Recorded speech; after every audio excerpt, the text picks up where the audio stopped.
जय हिंद बच्चों। To stories about flying वाले चैप्टर में जो पहली कहानी है हिज फर्स्ट फ्लाइट, आइए उसको पढ़ें। The young seagull was alone on his ledge. जो युवा सीगल था, सीगल क्या होता है? एक समुद्री गल होता है, पक्षी होता है जो कि अक्सर समुद्र के आसपास उड़ता है। वो जगह जहां पर उनका पूरा परिवार रहा करता था। और लेज यानी कि वो सिरा था, पहाड़ का या किसी ऊंची सतह का वो सिरा था जहां से नीचे अब और कुछ नहीं है, जिसे कि हम क्लिफ भी कहते हैं या फिर उसकी चोटी कह सकते हैं या फिर बिल्कुल सिरा कह सकते हैं, जहां से अगर आप छलांग मारें तो बिल्कुल नीचे ही जाएंगे, उसके आगे और कुछ नहीं है। तो उस सिरे के ऊपर वो अकेला खड़ा था। अलोन का मतलब होता है अकेला। His two brothers and sisters had already phloem away the day before. उसके दो भाई, उसके दो ब्रदर्स थे और उसकी एक बहन भी थी। वो सभी एक दिन पहले ही उड़ान भर चुके थे। ऑलरेडी फ्लोन का मतलब है पहले ही भर चुके थे।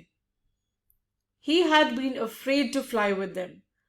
और वो अपने भाइयों और बहन के साथ उड़ान भरने से बहुत ही डर रहा था। अफ्रेड का मतलब होता है डरना। फ्लाई विथ देम का मतलब है उनके साथ उड़ना। Somehow, when he had taken a little run forward to the brink of the ledge and attempted to flap his wings, he became afraid। Somehow का मतलब है पता नहीं क्यों ऐसा हुआ था कि जैसे ही वो लेज के बिल्कुल कोने पर पहुंचा, ब्रिंक का मतलब होता है बिल्कुल कोने पर पहुंच जाना, उसके आखिरी पड़ाव पे पहुंच जाना या उसके आखिरी पॉइंट पे पहुंच जाना।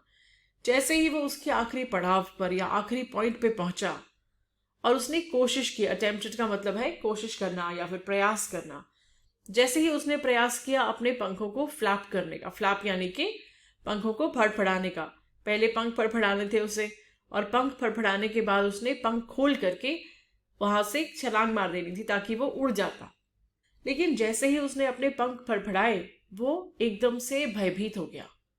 अफ्रेड मतलब भयभीत, बिकम यानी कि हो गया या बन गया। वो काफी भयभीत हो गया। The great expanse of sea stretched down beneath. Great expanse of sea, ledge से नीचे की जो जगह थी वो पूरा का पूरा दूर दूर तक विशाल समुद्र था। ग्रेट एक्सपांस, एक्सपांस मतलब फैलाव, समुद्र का बहुत ही बड़ा फैलाव था। स्ट्रेच्ड डाउन बीनीथ, स्ट्रेच यानी कि दूर दूर तक फैला हुआ था, ठीक उसके नीचे, बीनीथ मतलब नीचे। And it was such a long way down, miles down. और नीचे अगर वहां से नीचे उड़ान भरी जाती तो वो बहुत ही नीचे था, काफी नीचे था, कई किलोमीटर नीचे था, कई मील नीचे था। He felt certain that his wings would never support him। उसे पूरा यकीन था, सर्टन मतलब पक्का होना या फिर यकीन होना।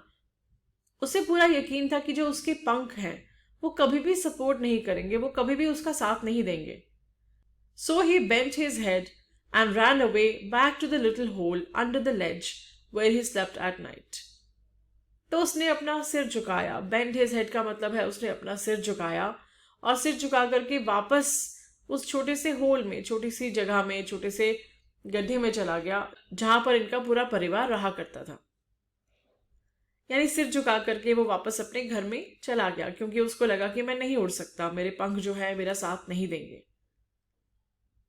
Even when each of his brothers and his little sister, whose wings were far shorter than his own, ran to the brink, flapped their wings and flew away, he failed to muster up courage to take that plunge which appeared to him so desperate। अब इसमें देखने वाली बात क्या है, उसके जो दो भाई थे और जो उसकी बहन थी, उन्होंने भी इसी तरीके से अपने पंख फैला करके, पंख फड़फड़ा करके, उसके बाद फैला करके उड़ान भरी थी।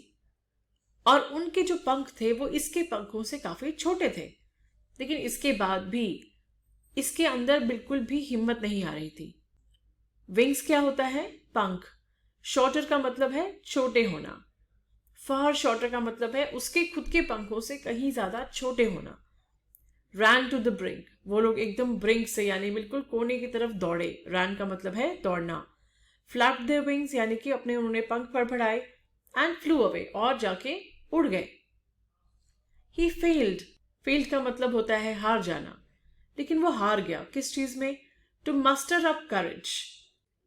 मस्टर अप का मतलब है इकट्ठा करना अपना जो करेज है। और करेज क्या होता है? करेज होता है साहस, अपना साहस जुटाना। मस्टर अप करेज, ये जो फ्रेज है इसका मतलब है साहस जुटाना। तो वो साहस जुटा नहीं पाया।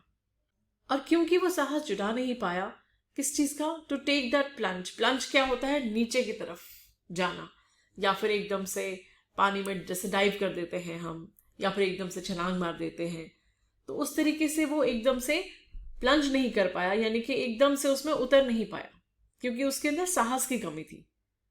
विच appear to him so desperate. और उसका बहुत मन था कि वो करे, लेकिन उसके अंदर साहस नहीं था। His father and mother had come around. उसके जो पिताजी हैं और जो उसकी माँ है वो पास में उसके आ गए।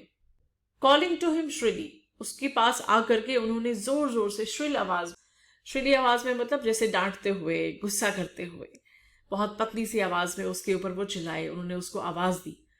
अनब्रेडिंग हिम। अनब्रेडिंग हिम मतलब उसको बार बार उसको जाकर इशारा देना या चोट से कहना कि जाओ, तुम उड़ते क्यों नहीं हो, तुम उड़ करके देखो, कोशिश तो करो। Threatening to let him starve on his ledge unless he flew away. Threatening क्या होता है? थ्रेटनिंग होता है धमकी देना। उसको ये धमकी भी दी कि अगर तुम नहीं उड़ोगे तो तुम्हें खाने को कुछ नहीं मिलेगा, हम तुम्हें खाना ही नहीं देंगे जब तक तुम उड़ोगे नहीं। स्टार्व का मतलब क्या होता है? भूखा रखना। तो उसके माता पिता ने उसको ये धमकी भी दी कि अगर तुम नहीं उड़ोगे तो हम तुम्हें भूखा रखेंगे, तुम्हें खाने को कुछ नहीं मिलेगा। But for the life of him he could not move. लेकिन पता नहीं किस बात का डर था, वो बिल्कुल भी हिल नहीं पाया। मूव का मतलब है हिलना। That was 24 hours ago। और ये 24 घंटे पहले की बात है। अगो का मतलब पहले की बात, आवर्स यानी कि घंटे। Since then nobody had come near him. और 24 घंटे से कोई भी उसके पास नहीं आया था। नियर का मतलब है पास, नोबडी यानी कि कोई भी। द डे बिफोर, एक दिन पहले, ऑल डे लॉन्ग, पूरा दिन तक, he had watched his parents flying about with his brothers and sister, perfecting them in the art of flight। एक दिन पहले उसने पूरा दिन क्या देखा? वॉच्ड का मतलब होता है देखना। उसने अपने माता पिता को देखा कि उसके जो माता पिता थे वो उसके भाइयों के साथ और उसकी बहन के साथ पूरा दिन उड़ते रहे। फ्लाइंग अबाउट का मतलब उड़ते रहना। किसके साथ? ब्रदर्स एंड सिस्टर के साथ। वो किस लिए उड़ रहे थे? They were trying to perfect them in the art of flight. साथ साथ उड़ करके वो अपने बच्चों को सिखा रहे थे कि कैसे उड़ना है, किस तरह से अपने पंख फैलाने हैं, किस तरीके से उड़ान भरनी है। तो पूरा दिन वो अपने बच्चों के साथ में ऐसे ही उड़ते रहे और अपने बच्चों को सिखाते रहे। Teaching them how to skim the waves and how to dive for fish. Skim करने का मतलब होता है बिल्कुल सतह के ऊपर हल्का से पानी को छूते हुए निकल जाना, पानी में उतरना नहीं। तो इस तरह से वो जो माता पिता थे अपने बच्चों को सिखा रहे थे कि किस तरीके से आपने पानी में डूबे बिना या पानी में उतरे बिना बिल्कुल सतह को छू करके, वेव्स को छू करके, वेव्स क्या है? लहरें, लहरों को धीरे से छू करके आपने जाना है और कैसे आपने फिश के लिए डाइव करना है। डाइव का मतलब क्या होता है? गोता लगाना। तो कैसे आप मछली पकड़ने के लिए गोता लगाओगे, तो वो गोता लगाना भी उनको सिखा रहे थे। He had in fact seen his older brother catch the first herring and devour it। उसने बल्कि अपने बड़े भाई को देखा था। क्या देखा था? Catch his first herring। Herring का मतलब होता है एक सॉफ्ट फिन सी फिश, छोटी सी मछली होती है हेरिंग। तो हेरिंग को उसने पकड़ लिया था। तो उसने देखा कि मेरे भाई ने किस तरह से हेरिंग को पकड़ा। And डिवाउर it. डिवाउर का मतलब क्या होता है? डिवाउर का मतलब है खाना। तो उसके बड़े भाई ने मछली पकड़ी और मछली पकड़ के खाई। डिवाउर यानी कि बिल्कुल उसका आनंद उठाया। उसने ये भी देखा था। अब उसके मन में भी आया होगा ना कि क्यों ना मैं अपनी खुद की मछली पकड़ के खाऊं, मगर उसमें साहस नहीं था। स्टैंडिंग ऑन अ रॉक, एक पत्थर पे खड़े होकर के उसने आराम से मछली खाई। While his parents circled around raising a proud cackle. जब वो मछली खा रहा था तो उसके जो माता पिता हैं आसपास उसके सर्कल अराउंड कर रहे थे, यानी गोल गोल घूम रहे थे उसके आसपास। तुमने हमारा नाम रोशन किया, तुमने पहली मछली पकड़ ली। और इस तरीके से उसको प्रोत्साहित करते हुए उसके माता पिता आसपास कैकल कर रहे थे। कैकल करने का मतलब है जो चिड़ियां आवाज निकालती हैं अपनी, उसकी बात कर रहे हैं हम। And all the morning the whole family had walked about on the big plateau midway down the opposite cliff, taunting him with his cowardice. और पूरी सुबह पूरे परिवार ने क्या किया, वो बड़ा जो प्लेट्यू था, प्लेट्यू यानी कि, और पूरा दिन पूरे परिवार ने क्या किया, पूरे परिवार ने जो बराबर में प्लेट्यू था, प्लेट्यू यानी कि वो जो समतल सतह होती है, जो समतल सतह होती है, उस समतल सतह के ऊपर सारा परिवार वहां गोल गोल घूमता रहा और उसको टॉन्ट करते रहे। मिडवे डाउन का मतलब क्या है, आधे रास्ते में, आधे रास्ते के बीच में जो प्लेट्यू था। ऑपोजिट क्लिफ क्या होता है, सामने वाली जो क्लिफ थी, सामने वाली जो पहाड़ी थी उसके ऊपर। टॉन्टिंग हिम का मतलब क्या होता है, उसको छेड़ना या फिर टीज करना। किस चीज से, taunting him with his cowardice. Cowardice क्या है यहाँ पर, कवर्डिस का मतलब है कायरता। तो उसकी कायरता के लिए उसको पूरा दिन वो लोग छेड़ते रहे। तो ये हमारा सीगल है, यानी कि जो गल पक्षी, यानी समुद्री गल पक्षी जो है, जिसके पंख वैसे तो काफी बड़े हैं अपने भाइयों से और अपनी बहन से, लेकिन उसके अंदर साहस की कमी है जिसके कारण वो उड़ नहीं पा रहा। इस वीडियो को हम यहीं पे रोकते हैं। अगले वीडियो में देखेंगे कि क्या जो समुद्री गल है, क्या वो साहस जुटा पाया, उसने अपनी पहली उड़ान किस तरीके से भरी, ये अब हम अगले वीडियो में देखेंगे।